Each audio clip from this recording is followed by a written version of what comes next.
acquiring cultural knowledge. In public schools in America, there is a persistent belief that African American males are not as intelligent as other students. These students are often punished more harshly than other students for the same behaviors. When students see themselves over an extended period of time as less intelligent, they eventually will start to believe it.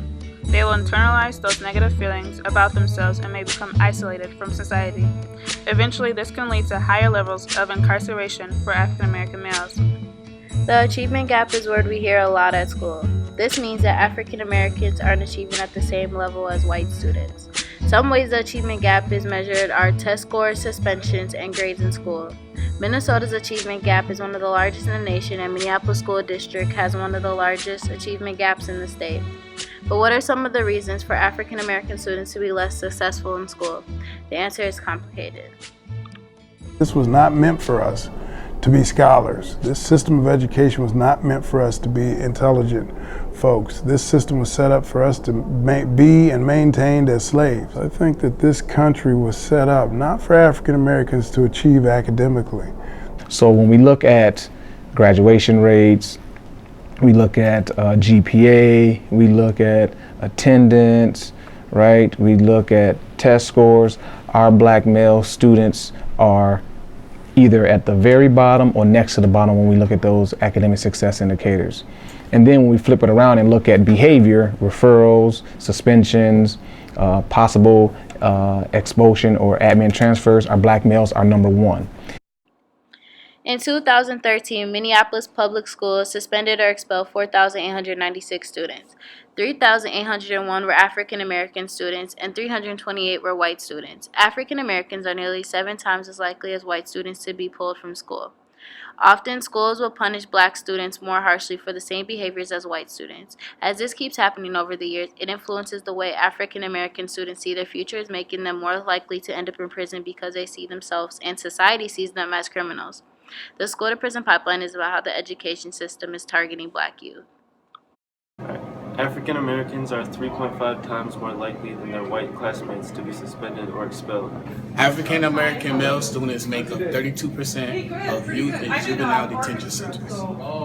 1 in 4 black students with disabilities were suspended at least once versus 1 in 11 white students. Neglect is only scratches the surface of the underlying reasons why this type of this demographic is so affected by incarceration. The overall perspective or societal perspective of young black males as being criminal will contribute to this massive number of black males in the prison systems in the United States. I think that feeling neglected is but one reason that they end up in prison. Again, that this prison system, this pipeline that we talk about, has become what Michelle Alexander wrote in a book called The New Jim Crow.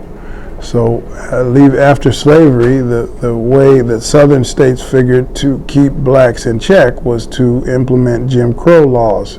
And Jim Crow laws were set up to say, hey, we won't let them vote, we won't let them be employed, they can't make the same money. I mean, all of these things that were set up were a way to really kind of restrict African American growth. Right? The new Jim Crow has been, what we can do is incarcerate. So I think there are multiple avenues and reasons that African American males end up at such a high rate in that system. But education, housing, employment are also aspects that we would have to look at, not just neglect. The achievement gap and school-to-prison pipeline are 2 big contributing factors to prevent the success of African American students. How is the Minneapolis Public Schools addressing these problems? Last year, the Minneapolis Public Schools created an Office of Black Male Achievement to try and focus more specifically on finding solutions to the achievement gap with our African American students. Michael Walker is the leader of this new school district office. Office of Black Male Student Achievement was started basically because of the academic success indicators that we have in our system and how our black males are performing with those. And so that's why the office was created, to change those outcomes. The Black Class is a new pilot program that started this year in Minneapolis Public Schools to address these issues of the achievement gap in the school-to-prison pipeline. This year, the class is offered at North, South, and Edison high schools, and a few middle schools around the district. It is focused mainly on the experience of being an African American male and is taught by prominent community experts in the African American community. And so the Building Lives Acquiring Cultural Knowledge piece is about showing our students a different foundation that they have. And so once you know who you are, where you come from, some of your history, and then when I say history, I mean your rich history, not just the history that has been taught to us in our school system around slavery, but we have a history much longer and richer than that 300 or so years that we experienced slavery, and we need to share that history. And so that's kind of what the class is based around. It's definitely from the black male perspective, so we look at our students as the center, and then we look into the future as well as going back into the past. I know that Minneapolis has been recently bringing in some initiatives that would increase the diversity, hence the fact that I'm here. I mean, this is the first time that I've actually ever had an African American male teacher ever throughout all my 12 years. This is the first time that I've actually had an African American teacher at all. And I feel like this class definitely brings us closer as a community within South High of all the black males. And I feel like throughout the district, it definitely builds a relationship with us. In the class, we talk about real stuff and like manhood. And in that class, he talks to us and explains to us how to be like a man and stuff when we get older, so we don't have struggles. They actually understand what we go through, so they care about us more. New classes like Black and African American Studies are helping address the needs of African American students, but many educators and students feel one important factor is still missing: diversity among the teaching staff.